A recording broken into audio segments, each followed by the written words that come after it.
Command shift V. এই যেখানে আমরা দেখতে পাচ্ছি আমাদের একটা অপশন দিয়েছে, তিনটা জিনিস এখানে আমাদের কপি আছে। একটা হচ্ছে আমাদের ওই যে সাইটের লিঙ্ক, তারপর হচ্ছে আমরা জাস্ট লাস্ট দুইটা টেক্সট হচ্ছে কপি করলাম, সেটা ম্যাকওএস, আর এটা হচ্ছে এই যেটা। তো এখন দেখে আমরা যে কোনো একটা পেস্ট করতে পারি, মিডিলটা, এই যে আমাদের এটা মিডিলটা পেস্ট হয়ে গেছে। আসসালামু আলাইকুম, আশা করি আপনারা সবাই অনেক ভালো আছেন। আজকে আমি আপনাদের সাথে একটা সুন্দর সফটওয়্যারের পরিচয় করিয়ে দেব। তো এই সফটওয়্যারটা হচ্ছে আপনার হচ্ছে মাল্টিপল জিনিস কপি করতে সাহায্য করবে এবং সেই কপি হিস্ট্রিটা দেখাতে সাহায্য করবে। যেমন আমরা হচ্ছে উইন্ডোজে অনেকে যারা আমরা উইন্ডোজ চালিয়েছি পূর্বে, তারা আমরা জানি যে ওখানে উইন্ডোজ প্লাস ভি যখন আমরা চাপ দিই তখন হচ্ছে আমাদের যে মাল্টিপল কপি করার জিনিসপত্র সবগুলো আমাদের দেখায়। তো ম্যাকে আমাদের এইটা হচ্ছে ডিফল্ট, ম্যাক সিস্টেমের সাথে ডিফল্ট কোনো সিস্টেম নাই যেটা হচ্ছে আমাদেরকে এভাবে কপি করতে দিবে বা শো করবে কপি হিস্ট্রি। তো এই জন্য আমাদের একটা সফটওয়্যার ডাউনলোড করতে হবে। তো সফটওয়্যারের লিঙ্ক হচ্ছে আমি ডেসক্রিপশনে দিয়ে দিব, আপনারা এখান থেকেও দেখে নিতে পারেন, ছোট একটা লিঙ্ক। হ্যাঁ, তো মেবি এটা একটা জাপানিজ সাইট, এই যে জাপানিজ চলে আসছে। তো এখানে আমরা ইংলিশে যাই, আমরা ডাউনলোড করে নেব। এটা মেবি 10 MB একটা অ্যাপ। ওকে, হ্যাঁ, এই যে 10 MB। তো এখন হচ্ছে আমরা এটা ইনস্টল করব। ডাবল ক্লিক দিয়ে দিলাম, এটা ড্রাগ অ্যান্ড ড্রপ করে দিলাম। আমরা আমাদের সফটওয়্যারের ইয়েতে চলে যাই, দেখি সেটা আসছে কিনা। এই যে ক্লিপি, এটা অটোমেটিক ইনস্টল হয়ে গেছে। ওটাতে ক্লিক করার পরে দেখি কি হচ্ছে আমাদের।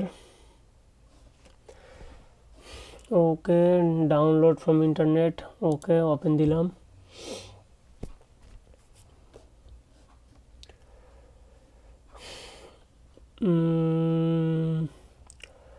আচ্ছা, এটাতে যদি আমরা ইয়ে করি যে launch on system start up, যখনই হচ্ছে আমাদের সিস্টেমটা শুরু হবে, মানে হচ্ছে আমরা যখনই হচ্ছে পাওয়ার অন করব বা আমাদের এই ম্যাকওএস চালু করব, তখনই হচ্ছে এটা চালু হয়ে যাবে। তো এটা আমি অ্যাক্সেস দিয়ে দিই, কারণ এটা আমাদের তো সবসময় লাগে।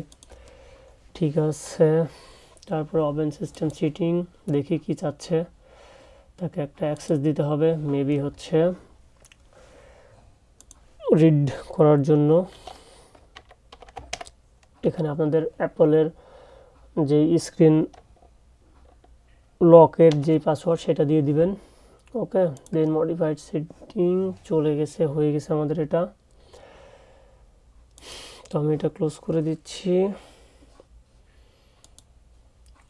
ওকে, তো আশা করি আমাদের এটা মেবি হয়ে গেছে। তো সাপোজ এখান থেকে আমরা এই ম্যাকওএস এটা Ctrl+C করি, আর এইটা কপি করি, Ctrl+C। এখন আমরা দেখি যে এটা আমাদের ঠিক মতো পেস্ট হচ্ছে কিনা। এটা পেস্ট করার উপায় হচ্ছে যে কমান্ড শিফট ভি। এই যে এখানে আমরা দেখতে পাচ্ছি আমাদের একটা অপশান দিয়ে দিচ্ছে, তিনটা জিনিস এখানে আমাদের কপি আছে। একটা হচ্ছে আমাদের ওই যে সাইটের লিঙ্ক, তারপরে হচ্ছে আমরা জাস্ট লাস্ট দুইটা টেক্সট হচ্ছে কপি করলাম, সেটা ম্যাকওএস, আর এটা হচ্ছে এই যে এটা। তো এখন দেখে আমরা যে কোনো একটা পেস্ট করতে পারি কিনা মিডিলেরটা। এই যে আমাদের এটা মিডিলেরটা পেস্ট হয়ে গেছে। ওকে, তো খুব সুন্দর একটা অ্যাপ, এটা আপনারা অবশ্যই ডাউনলোড করে নেবেন। বিশেষ করে যারা ডেভেলপিংয়ের কাজ করেন তাদেরকে অনেক কিছু কপি করে রাখতে হয়, তো অবশ্যই এটা একটা প্রয়োজনীয় অ্যাপ। ওকে, তো ধন্যবাদ সবাইকে, দেখা হবে পরবর্তী কোনো ভিডিওতে।